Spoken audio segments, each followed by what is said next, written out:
I've been hunting white-tailed deer for most of my life. I'm 38 now, and I've spent more mornings sitting in tree stands than I can count.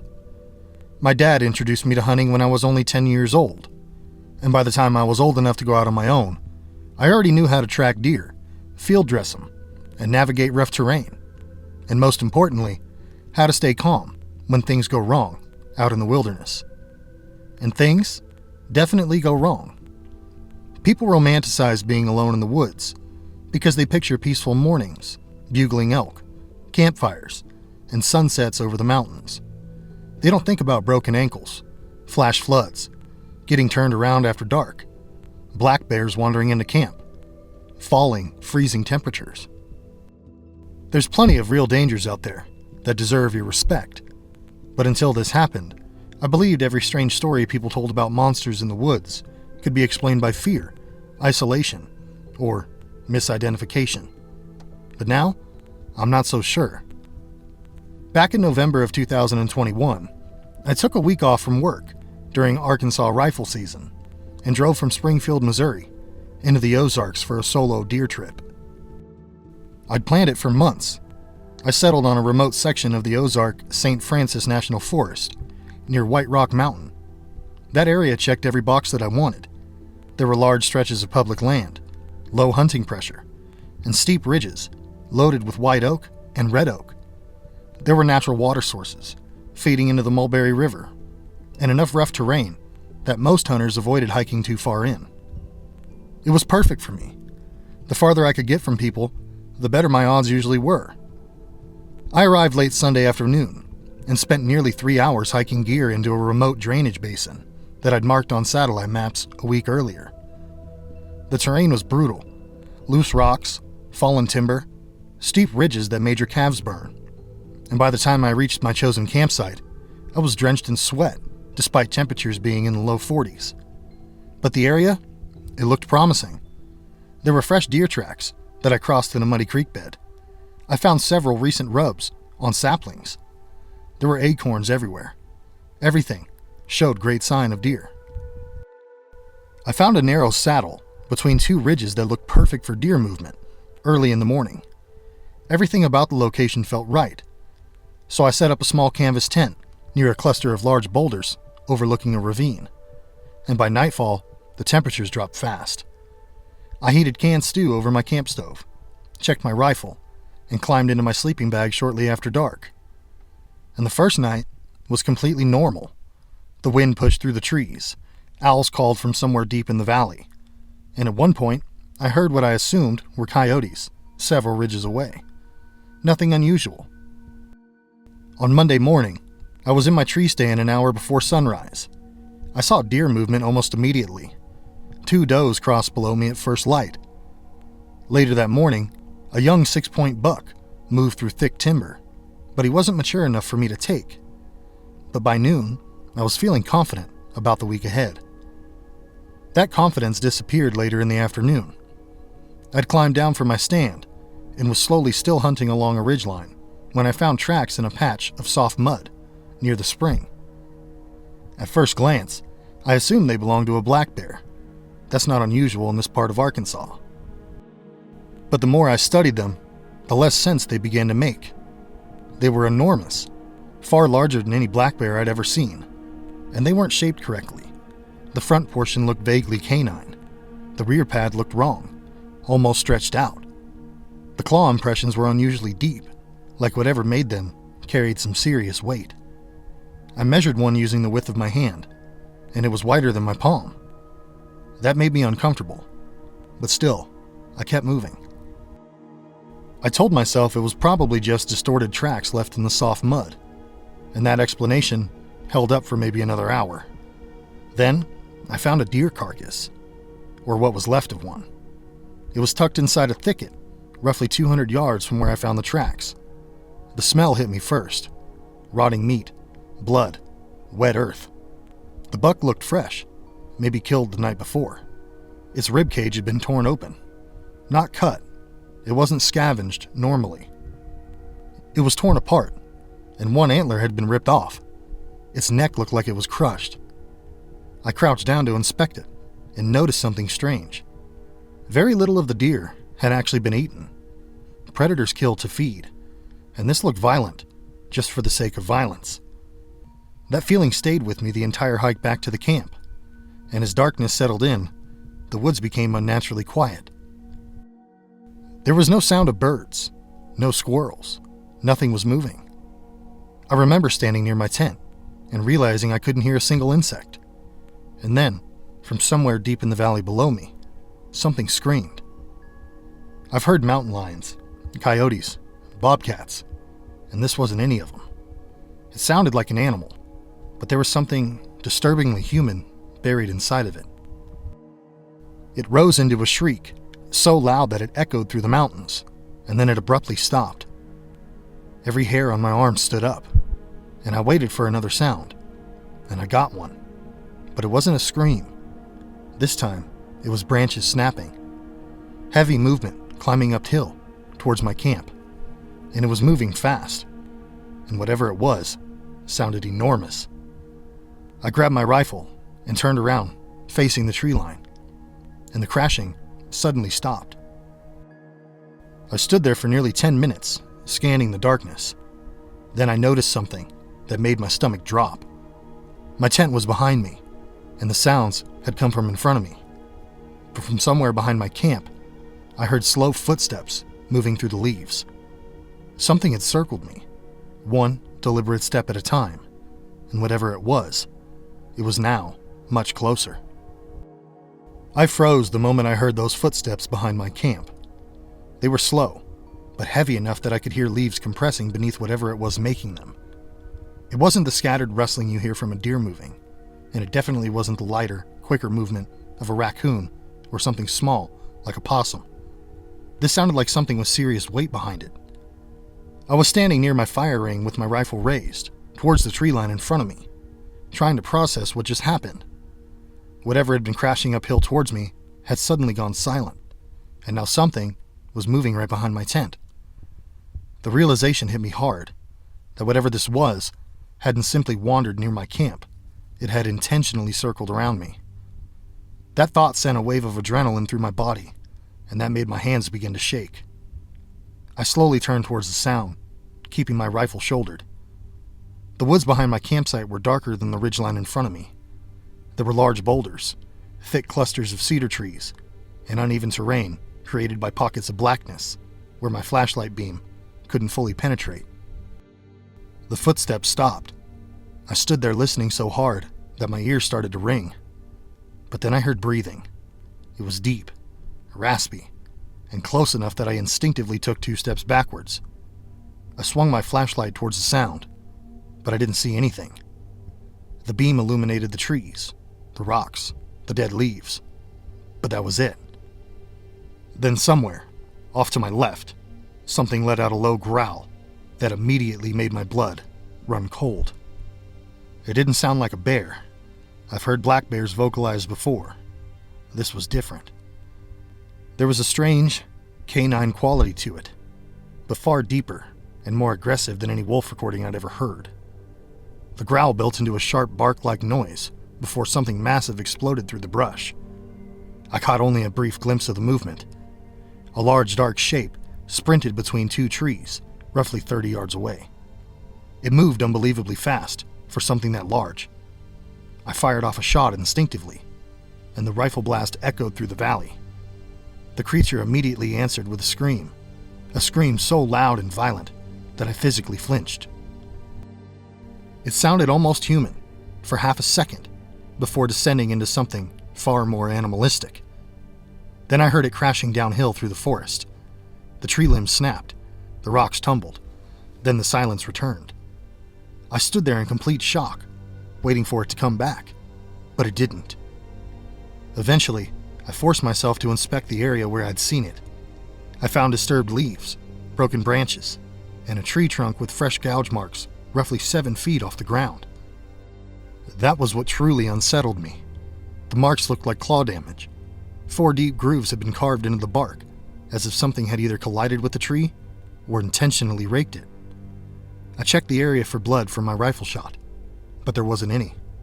And that meant I either missed entirely, or whatever I shot at wasn't affected enough to leave visible evidence. I barely slept that night. Every small noise outside of my tent kept me awake, and several times I thought I heard movement in the distance, but I couldn't be sure if it was real or just my nerves taking over. When morning finally arrived, I seriously considered packing my gear and leaving altogether. That honestly would have been the smart decision, but instead, my pride got involved. I kept telling myself there had to be a rational explanation. Maybe I'd encountered an unusually large black bear. Maybe my eyes had been exaggerating what I saw because of the poor lighting. Maybe the scream belonged to another animal entirely. I needed proof before I abandoned a hunting trip. I'd spent months planning this, so I stupidly decided to investigate. After sunrise, I followed the path where I'd heard the creature running downhill. The terrain became steeper as I descended into a narrow hollow, thick with brush and loose rock. It took nearly an hour before I found anything significant. At the bottom of the hollow, I came across another dead deer, and this one looked far worse than the first. Its entire torso had been ripped open. Its front legs were missing, and the spine appeared partially exposed. Blood stained the surrounding leaves and rocks. But once again, very little of the animal had actually been consumed. This made no sense to me. Predators kill for food, and this just looked reckless and violent. As I examined the carcass, I noticed something lying several feet away in the leaves. At first, I thought it was a branch. But then I realized it was an antler, except it wasn't attached to a deer's skull. It had been broken off cleanly, and this was difficult enough to explain. But what I found next was even worse. Embedded in the mud near the carcass were tracks, clear tracks, and now I could see them properly. They resembled oversized canine prints, but each one was abnormally wide. The claws appeared far longer than any wolf or large dog that I had ever seen. The stride length suggested something enormous, and then I noticed something else. Several tracks abruptly shifted. For roughly 15 feet, whatever made them appeared to be walking upright. I stared at those impressions for several minutes, trying to convince myself I was interpreting them wrong. But I knew what I was looking at. 2 distinct footprints, one after another. Then, the tracks turned and began a 4-legged pattern. That was the moment I began feeling genuine fear. Not nervousness, not uncertainty, but full-blown fear. I took photographs of everything and immediately started hiking back towards camp. Halfway there, I realized the forest had gone quiet again. There were no birds, squirrels, no wind, no anything. And that silence felt familiar now. I stopped walking, and that was when I heard footsteps behind me. They were slow and heavy and matching my pace. I turned around, but I didn't see anything. So I kept walking, and then the footsteps resumed. 1 step for every step that I took, always staying behind me, always just out of sight. By the time I reached my camp, I was drenched in sweat despite the cold weather, so I quickly packed as much gear as I could into my truck. I wanted out, and I wanted out now. I climbed into the driver's seat and turned the key, but nothing happened. The engine clicked once and then died. So I tried again, only for the same result. Then I looked through my windshield towards the tree line, and standing between 2 massive oak trees at the edge of camp was a creature so horrifying that my brain initially refused to process what I was seeing. It was easily the size of a large black bear. Its body was covered in dark, matted fur. Its front shoulders sat unnaturally high, and its face looked vaguely canine, except wider. It was more muscular. Its eyes reflected yellow in the fading evening light, and rising from its head were 2 long curved horns. It stared directly at me, and then it opened its mouth. It let out a bone-chilling scream, and that scream shattered every rational thought that I had left. Inside the cab of my truck, it felt impossibly loud, as if the sound had been projected directly through the windshield and into my chest. The creature's mouth opened far wider than seemed natural for something with a canine-shaped face, and the noise that came out of it was unlike anything I'd ever heard in my entire life. It began with a high-pitched shriek that sounded disturbingly human for a brief second, like someone screaming in absolute terror. Then, the sound deepened into an animalistic roar that rattled through the trees and echoed across the valley below my camp.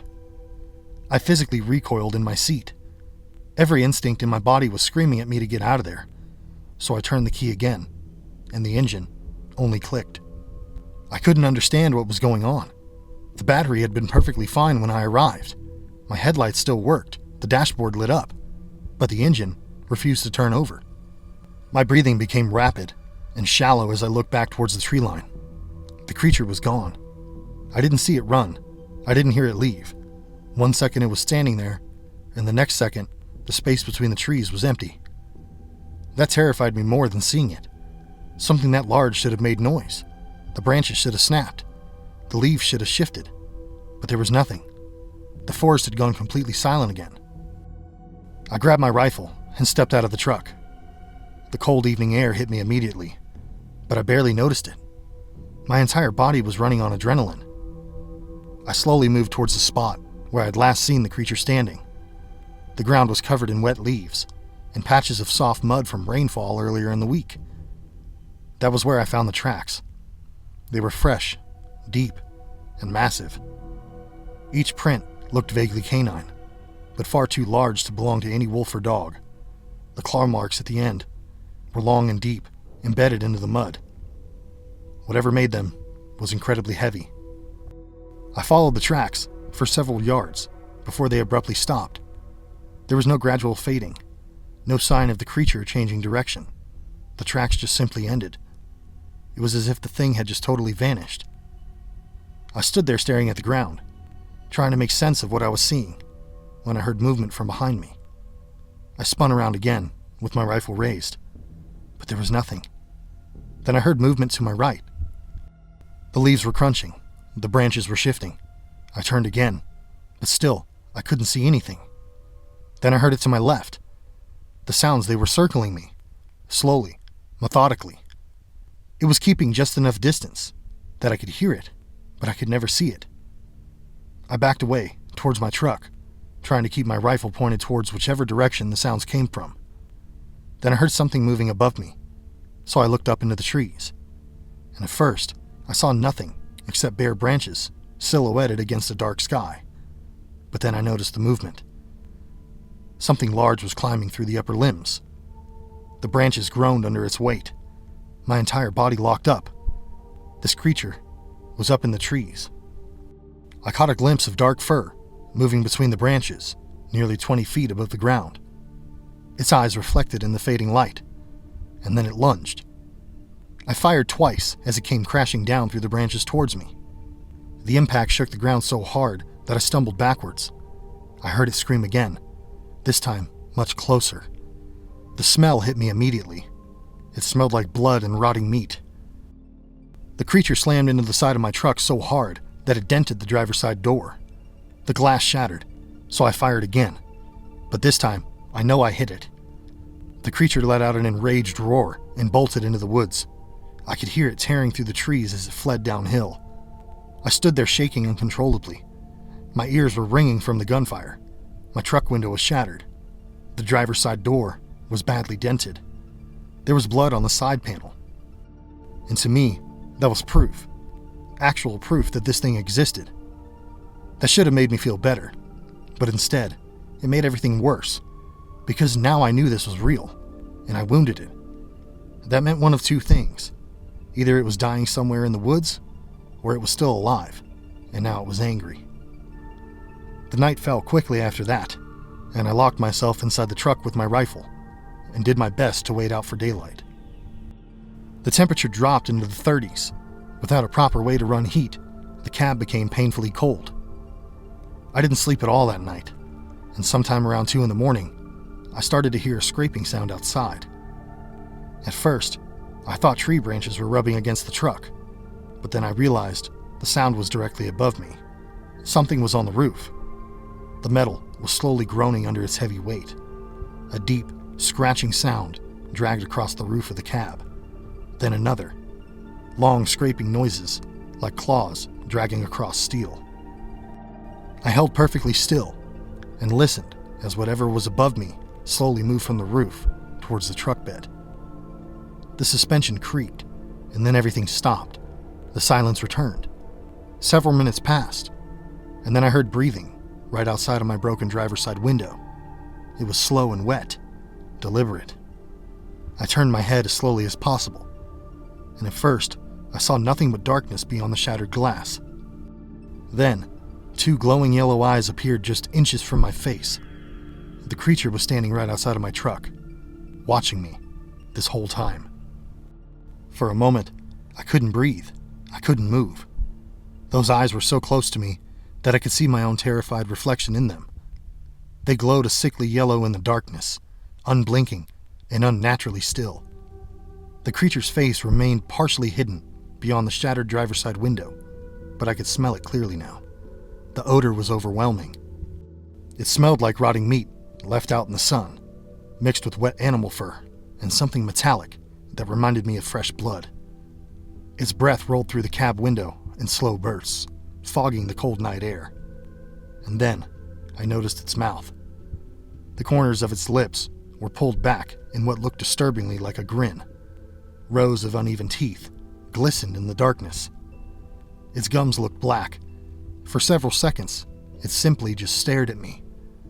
It felt deliberate, almost intelligent, like it understood exactly how terrified I was, and it was taking its time. My rifle was wedged awkwardly between the passenger seat and the center console. Reaching for it would require a sudden movement, and I knew the second I moved, this thing would react. I slowly shifted my hand toward the rifle, and the creature flared its nostrils. Its head tilted slightly. Then it released a low growl that vibrated through the entire truck. That was enough. I grabbed the rifle and fired through the shattered window. The blast inside the cab was deafening. Broken glass sprayed across my face. The creature screamed so violently that I thought my eardrums had burst. Then it disappeared into the darkness. I immediately climbed into the passenger seat and kicked the damaged door open as hard as I could. I hit the ground running, and I didn't stop to gather my gear. I didn't stop to think. I grabbed a flashlight, some extra ammo, and ran into the woods in a complete panic. That decision nearly got me killed. The forest at night was a maze of darkness. I stumbled over roots, slid down steep embankments. I crashed through the brush while hearing that thing pursue me somewhere in the distance. Its screams echoed through the mountains, sometimes close, sometimes far away, as if it were intentionally confusing me. Several times, I heard it moving parallel to me rather than directly behind me. It was trying to herd me. That realization hit me when I nearly ran straight off of a cliff. My flashlight beam caught empty air just in time for me to stop. I came to a stop just inches from the edge of a steep drop, overlooking a rocky section of the Mulberry River. My legs gave out beneath me. I turned around, just as the creature emerged from the darkness, and for the first time, I saw it clearly. It stood roughly 50 feet away. Its body resembled an enormous wolf, but far broader through the shoulders and the chest. Its front legs were heavily muscled. Its black fur hung wet in clumps. Its head was massive and disturbingly wide, with features that looked almost like a hyena. And rising from its skull were two thick curved horns that resembled those of a ram. Blood covered portions of its neck and shoulder where I had shot it. Yet it moved as if the wounds barely even mattered. Its eyes remained locked on me. That same horrifying grin slowly returned. Then it screamed again, and I have no way to fully describe that sound, but it just felt wrong on every biological level. Every instinct in my body reacted to it as if I were hearing something I was never meant to hear. The creature began slowly walking towards me, and behind me was a cliff. In front of me was that thing. I had 2 rounds left, so I fired once, and the bullet struck its shoulder. It barely reacted, so I fired again, and this time I hit one of its horns. The impact caused the creature to jerk violently to one side. One of the horns partially fractured. The creature let out a roar unlike anything I'd ever heard before, and charged. At the last possible second, I threw myself sideways, and the creature missed me and launched itself over the edge. Its momentum carried it into open air, and I heard its body crash violently through the trees before slamming into the rocks below. Silence followed, and I laid there for what felt like an hour, unable to move. Eventually, sunrise began creeping over the mountains. I made my way back down towards the river, expecting to find a body. But there was nothing. There was no creature. There was no blood trail. There was nothing except broken branches and disturbed rock. And one thing, lodged between two rocks near the riverbank, was the broken tip of one of its horns. I picked it up. It felt heavy, real, and I still have it. I've shown it to the wildlife officials. They told me it belonged to no known animal that they could identify. My friends think it came from a deer, and other people think I'm lying altogether. And honestly, I don't care anymore. I know what I saw in those mountains. I know what hunted me for 3 days in the Ozarks. And I know it's still alive. Because 6 months after that trip, I received a call from an Arkansas game warden after filing my incident report. He asked if I'd been camping near the White Rock Mountain. And when I told him yes, he went silent for several seconds. Then he told me another hunter had vanished in the same area. His campsite was found abandoned, his truck was destroyed, and no body was ever recovered. The only thing investigators found were massive tracks leading into the woods. And according to the warden, those tracks suddenly stopped, just like the ones I found did. So this is a warning. If you plan to deer hunt in Arkansas, near the White Rock Mountain, beware of this creature. This intense, violent, horned creature. Obviously it can't be stopped, but it'll do everything it can to stop you.